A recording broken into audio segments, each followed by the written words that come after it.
All right, here we go.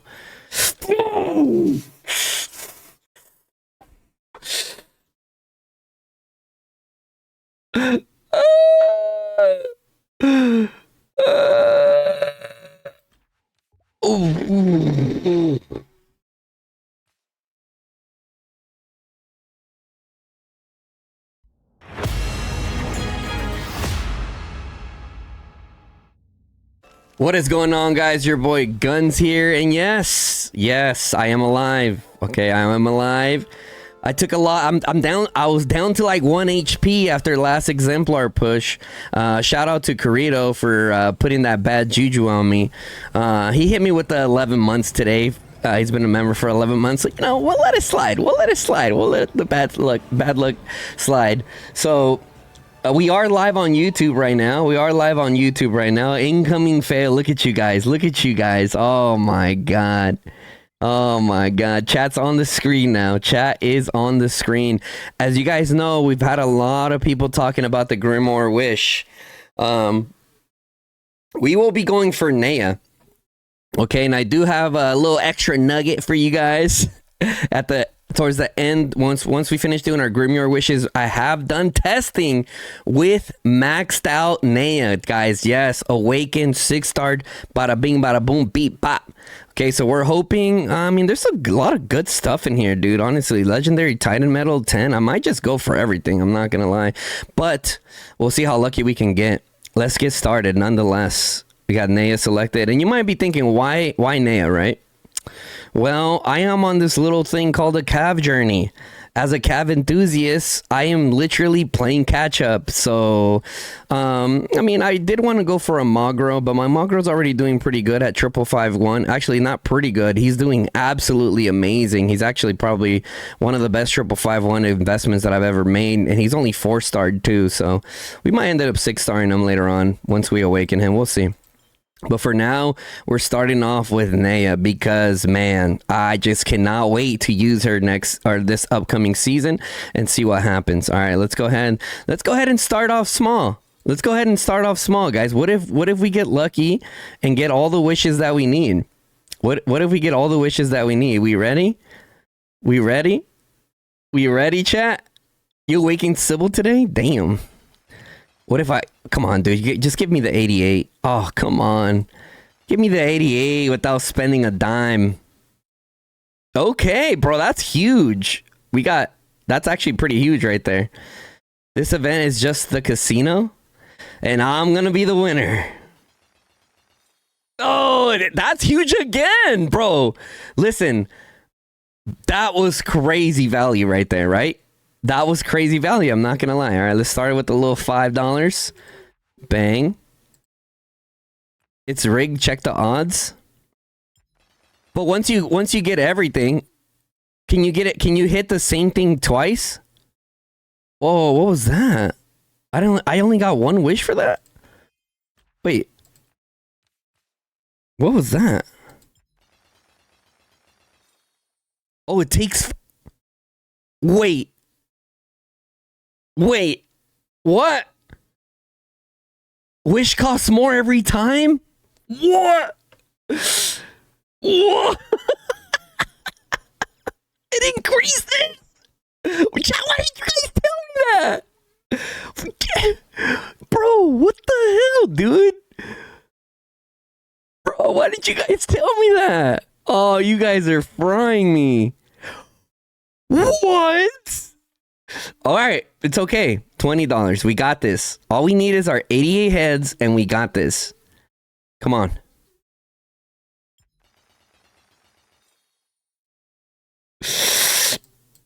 Oh!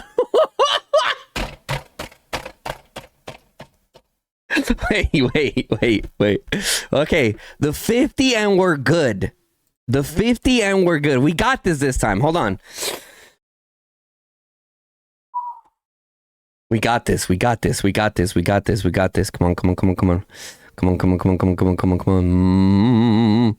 Come on, baby. Come on.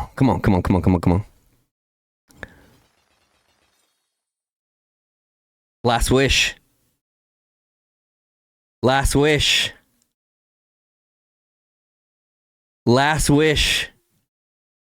You guys ready? You guys ready? Oh, here we go. Here we go. This is it. This is it. Come on. Come on, come on, come on, come on, come on. Did I get it? Chat? Chat? Wait. I wish there was a way that I could just see chat.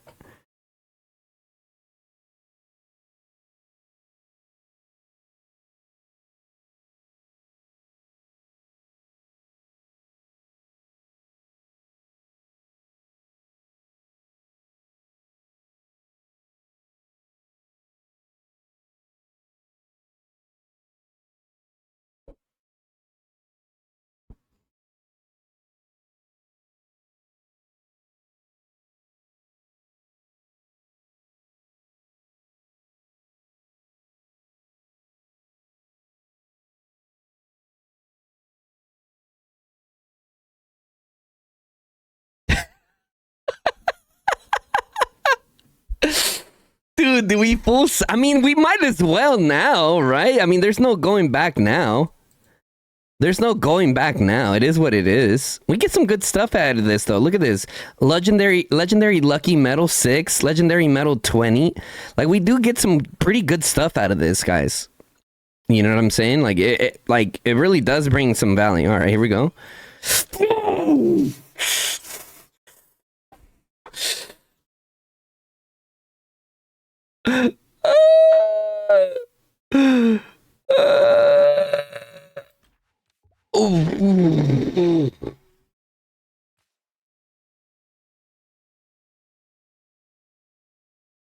A piece of me just died. A piece of me just died. A piece of me just died. It's all right.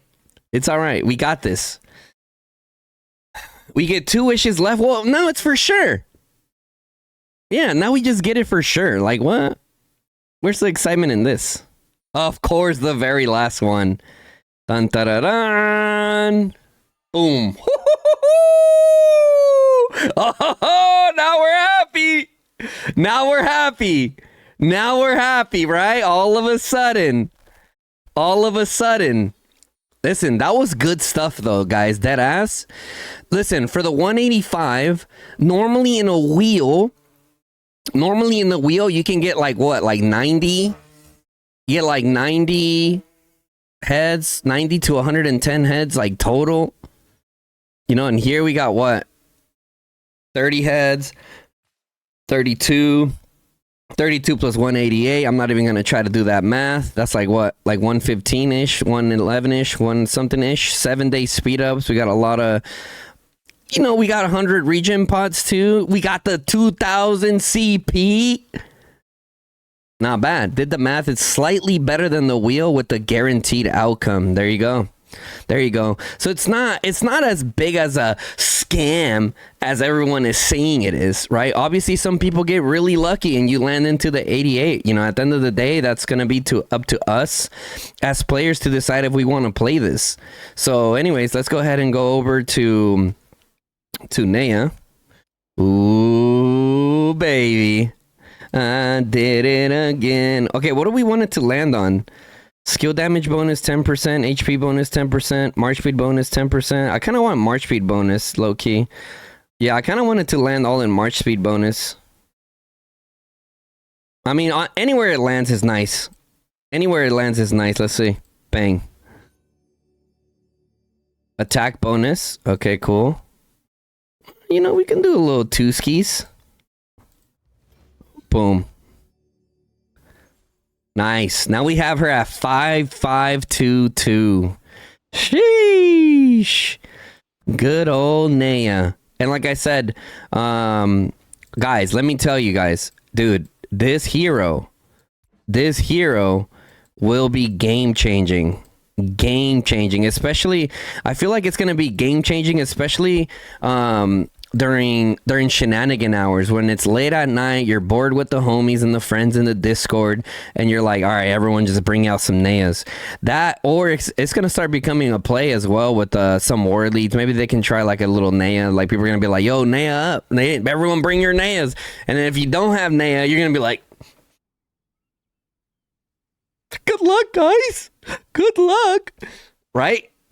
But, you know, luckily they come to dailies pretty quickly. One of the ways that you can, like, once you attack, right, you got that additional bypass because you're in camouflage mode. But then you can hop right back into a node. And then as soon as you hop out, bang, you go straight, you get out of combat as soon as you go into the node. And then as soon as you're out, you go right back into camouflage mode. Now, we tested, if you made it this far into the video, this is that little nugget that I was talking about. We did test Neya maxed out. Shout out to Beastie. Who helped us do this test. And you can see here, going into the statistics, look at that deputy skill damage on mixed with Urag. So one of the things that we found out, you might be thinking, so I know not everyone's going to be able to go for our guy Lee. So one of the things that we did find out is like what pairings are good with Neya. And bro, let me tell you guys, I mean, it all depends who you have available, right? It all depends who you have available, because she did pretty damn good with almost everybody. Okay. Urag primary, she did really well. I think this smart specifically, the Urag Neya combination is one of my favorites, because for a lot of you guys that are similar to me that are just now hopping onto the Cav enthusiast like train per se. I mean, this is going to be, I'm already 2 seasons as a Cav enthusiast. It's going to be my 3rd season. Little by little, we're working our way up, right? So, Urag Neya is a perfect option because they're both wheel heroes. They're both amazing. And you can awaken them a lot faster than if you went for like a Urag Tobin. Now, ultimately, I do think the Urag Tobin is probably going to end up being better in terms of the synergy with Urag, having that damage and the tankiness. But it's just faster to get Urag Neya through the wheel. So that's one of them here. And I'll kind of shift through them. We tried Fulgrim Neya. One of the things that I saw with Neya, or just with Cavalry in general, during this testing was that Cavalry with the freaking skills tree is absolutely amazing. Like I said, I'm just going to go through some of these so you guys can see the results. Urag Neya, once again, was doing really well against my Awakened Urag Bakshi. I did have my Neya out here when she was only 5511, but she ended up getting stammed out.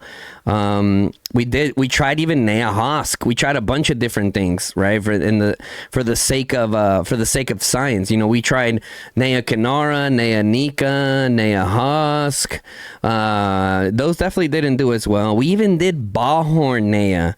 Listen, we tested Neya Ballhorn. And they got smacked bad. But when you put Ballhorn primary with the skills tree, it actually gives it that extra damage that it actually needs. So one of the things that I've been saying with Ballhorn is that he hasn't been the greatest for Cavalry.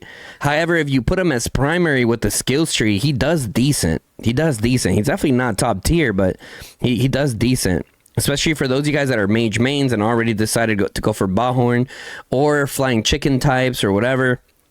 I would recommend him. If you do go primary with him, I would recommend him to be primary. And it's more or less for like the brawls, right? Being able to do some of that AoE damage. We tried Bakshi with Neya. Bakshi Neya did really well. That's another option that you have there, like early on. We tried Neya Nika. And, you know, and when you look at this, it's not that bad, right? Neya Nika didn't do too bad.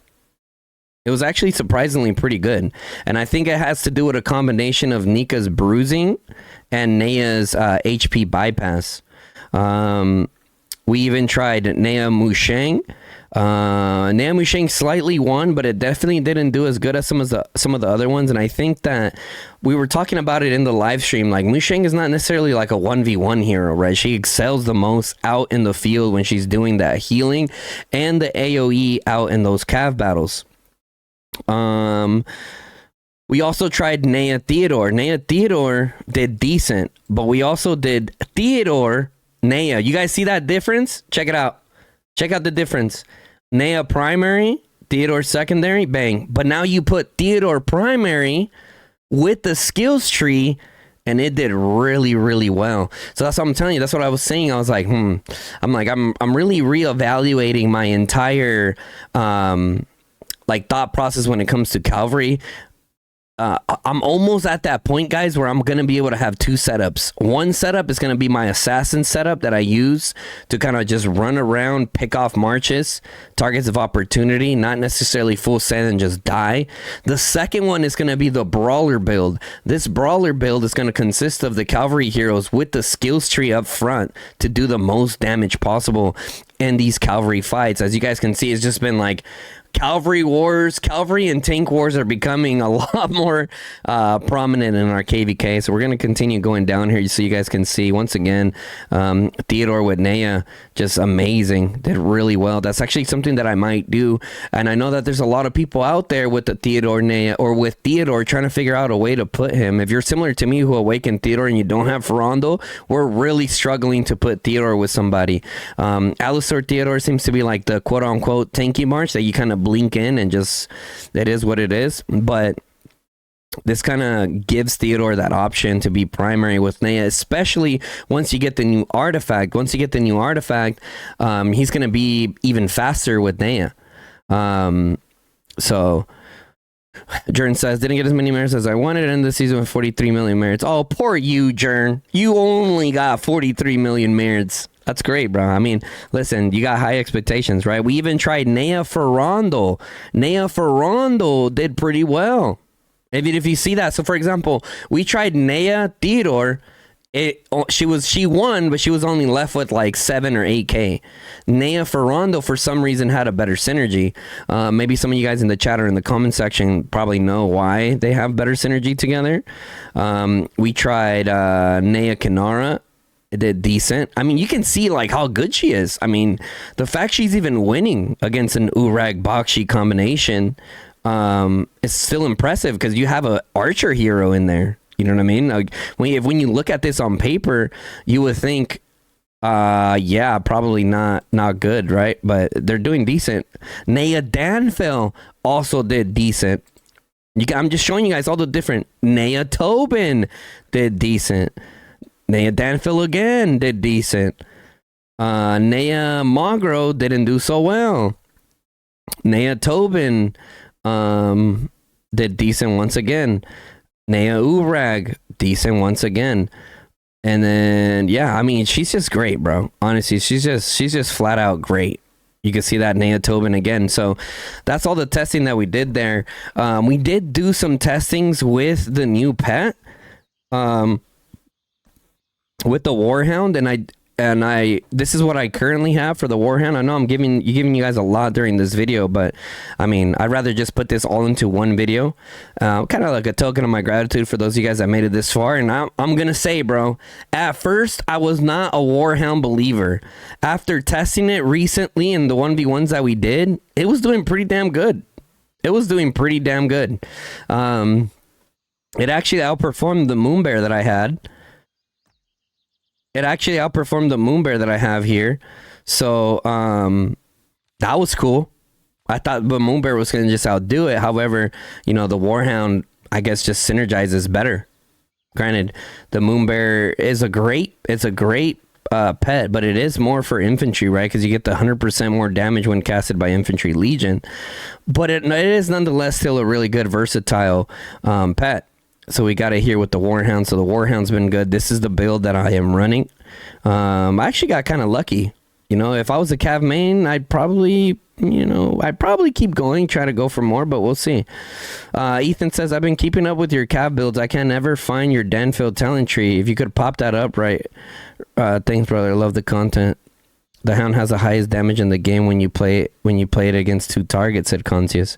Yeah, we'll show our guy our Danfield build while we're still yapping out here. So yeah, guys, I mean, that just shows you guys there that Neya just has so much versatility, and I do think that she is amazing for anyone looking to get into the Cav game, especially if you haven't done any Cav investment and you can get in there now. I still think Urag is better, but Neya has that that special ability that she has to just go invisible. Granted, when you zoom out or when you're zoomed in, you can kind of see it. It kind of looks like a ghost walking around. Right? When you zoom out and you're in like pixel mode / dot mode, you cannot see it. So during big wars, you're definitely going to be able to do some good plays there. We even talked about putting her with freaking infantry, and I'll show you guys. We even talked about potentially putting her with infantry. That's kind of like a sneaky play. This is just a thought. I don't know how effective it would actually be, but essentially you would do like you can kind of try to do a little sneaky trap play, right? So you got the camouflage here. Let's say the skirmish line is up here, or there's actually ongoing fighting and everyone's in pixel mode, and now you call for 3 camouflage blinks to come up, and then bam, you get behind them, boom, you're already hitting them. Granted, it's not going to be that tanky, right? But with that HP bypass, it actually might help melt some players a lot more. We'll see though. But yeah, I mean, that kind of covers it. One of the things that I noticed with the Warhound is that when you have Neya primary, and let me see if I can find that for you guys here. Some of the earlier ones that we had. Let me have, okay, so when you have Neya primary, you can see in the battle logs, you can see starting at the 7th turn, you can see the Warhound starts proccing all its stacks immediately with no interruption, right? Boom, boom, boom, boom, boom. 1 second there, boom, boom, boom, and immediately back on the stack. So you can see how beautiful this looks. However, when you have Neya secondary, it does cause a little bit of delay in the beginning. Look at this. It goes all the way to freaking turn 12. Turn 12, oh sorry, that's my moon bear, that's my bad, guys. Probably down here, right here. So it starts a little bit later, 2 seconds later, then you get the stacks, you start getting the stacks, and then you get a 2-second gap here, and then you start going into the stacks again. You can see there's like a 2-second delay.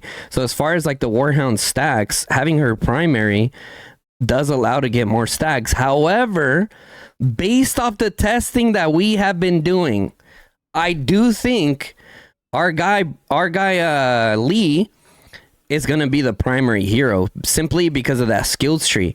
Anyone that runs Cavalry can tell you with that skills tree, it's just absolutely amazing. And we do have some pointers, okay? Now that we're here with the Lee, I know some of you guys are gonna have questions in the comment section. Guns, what is the order of investment? Like how do you suggest we level these heroes up? One of the things that I suggest, because most of us are gonna get Lee first, if possible, right? You can get Neya to 5/5. I think she is a must for 5/5 simply because of her HP bypass. That's gonna help you melt targets out there. With Neya having that HP bypass, it's gonna help target down those Urags a lot faster. Now, once I get Neya to 5/5/1/1, okay, then I start working on Homie over here to 5/5. Right? The devs were kind enough to move his garrison skill all the way over to the 4th. Once you get Lee to 5/5, okay, then we leave him at that and we go back to Neya, awaken Neya, and then go back to Lee. That's how I think it's going to be the best for most of us, getting bang for your buck. I mean, if you're a Kraken, you're just going to awaken them completely. But, yeah, that's my recommendation there. Now, some things to note, a very big thing to note, when we look at the new artifact, when building your... I know I've been talking a lot about the skills tree or having the skills tree available, and also that we got the cavalry one, right? Shout out to, wait, who was it that told me that? Was it Untouch? I think it was Untouch. When you look at the synergy, right? So let's read this here. Legion gains haste while camouflage. Gains synergy with the camouflage status is removed. The march speed plus 20%. The hero skill damage plus 10% for 15 seconds. That synergy right there will conflict with the synergy that you get from perfect ferocity. If you guys saw my video, my last video where I showed you guys my Moo build, okay, and the reason why I want to show you guys this, hold on, let me actually look at my DM real quick with our guy Tinsy. He's actually the one, he was the one like, oh, like, he was talking about a different pairing that we had. if I could find it here. It was actually pretty quick. Okay, cool. Found it pretty easily. You can see here. We scroll down. Make sure my camera is not blocking it. Okay, so Mushang Legion already has an effect of the same or greater strength, right? Sublimation, hero skill damage dealt was ineffective. So for gaining the synergy. So essentially, if they have the same effect, they're just gonna outdo each other. We'll do some more testing on that to check on it, but I mean, this pretty much shows how synergy works. For example, with Mushang and Neya, they kind of conflict each other there when you go for the synergy over here on this side. So yeah, I mean, we'll see if it conflicts there. Like I said, this is just like speculation, kind of like a food for thought. We're obviously going to test it into make sure, see if it works or it doesn't. Maybe in the comment section you already did somehow test it. Maybe by the time you see it, Lee is already out. So that's kind of my plan right now, guys. When you look at my setup, I've been kind of looking at ways that I'm going to fit Neya into my build. You guys saw that Neya did really well with Danfell. I have been thinking about doing Theodore Neya with that, or just altogether bring in that entire new cavalry hero from the SLE to bring it in here. But I showed you guys all the different options that work with Neya. I shared with you guys my pet. I shared with you guys the order of investment. So I hopefully that helps you guys out, make your decisions that you're going to make. As far as the Grimoire event, I think it's pretty good. I think it is pretty good. I think up front it feels bad because you're trying to land on that 88. But if you going in with the intention of, I think if you're going for the Grimoire's Wish, if you want to gamble it a little bit and try to get the 88 or the 10 or the 20 heads or the 7-day speed ups, you know, by all means, it's your gems, do whatever you please. However, I do think that this is kind of event that you got to be ready to full send. If you're ready to full send it, then you're going to get all the value out of it. But if you're kind of going to like the 50, you might be pretty upset, more than my exemplar, right? Don't let the 429 incident happen to you. But anyways, guys, that's going to be it for the video. I hope you guys enjoyed it and found it useful. I'll catch you guys on the next one. It's going to be your boy Guns, and I'm out. Peace, y'all. Take it easy.